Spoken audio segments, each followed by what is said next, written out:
What's going on, guys? So today, I'm bringing you guys a parlay for the UFC fight night, Adesanya versus Imavov. First of all, this fight is worlds better than UFC 312, this fight card. I can't believe the robbery they're trying to pull on us with this UFC 312 bullshit.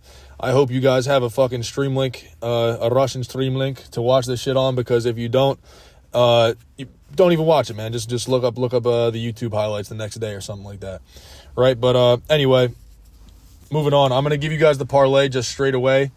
I'm just gonna tell you all the legs. It's a 3-legger, and it for $10 it wins $82.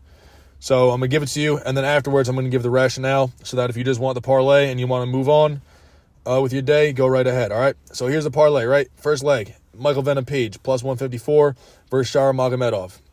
Take him. Second leg: Muhammad Naimov versus CANT AFFORT minus 340. That's my lock of the night.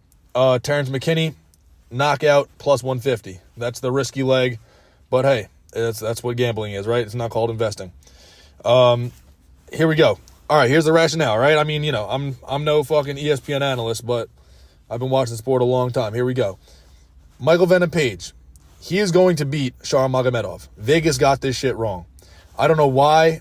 I don't know why they think Magomedov's a favorite. Actually, I do. I think he got that double spinning back fist.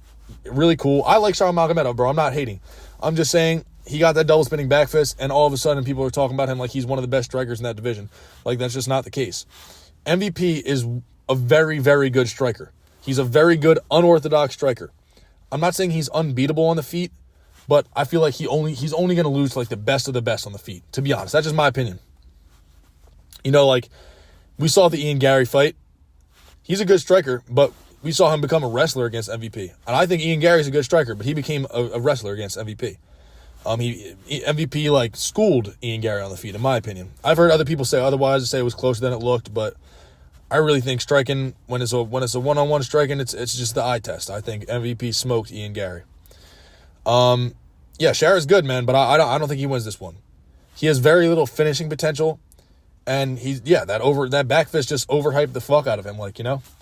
And then he's got this weird incel energy shit going on. He beat the shit out of a guy who kissed his girlfriend, and then last week he fucking back-fisted Nina Drama. And I mean back-fisted like he hit her with the back of his fist, not, you know, he wishes he did that other thing, but you know what I'm saying? So he's got too much incel energy to win this fight, man. I feel like he had to grow his hair out to fucking make girls like him and shit. I don't know. This guy's a little weird. That's all I'm saying. He's like the king incel. He's got too much pent-up sexual frustration to win this fight.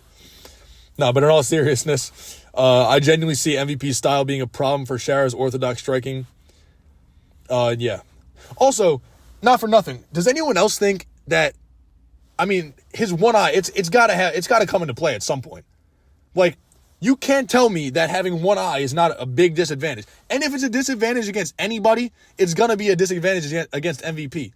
MVP has that wild-ass style where even someone with two eyes it's a little hard to see where he's coming from, I would assume. No? But with one fucking eye, I can't see that not impeding you in some way. Like, he's throwing shots from his hip and, like, jumping in with them like he's, like, fucking throwing a baseball or some shit off the mound. Like, he MVP, if anyone is going, he has two eyes. MVP has two eyes. That's why I wrote down in my notes. MVP equals two eyes. I don't know. And also, no Lucas Tracy shit, but MVP is moving up a weight class, lighter man skill. I think that's all I need to know. I feel like this is pretty good rationale to say I'm confident putting my money on MVP. Moving on, Muhammad Naimov. This is a simple fight to pick.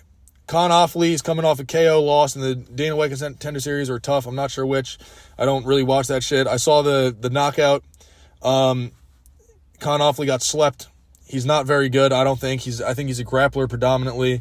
And Muhammad Naimov is like, you know, he's kind of that guy who's just good enough to beat the bottom of the barrel, but beat them convincingly, you know? So I see him, I think he's pretty decent. He's 3-1 in the UFC. CANT AFFORT's 0-1 in the UFC.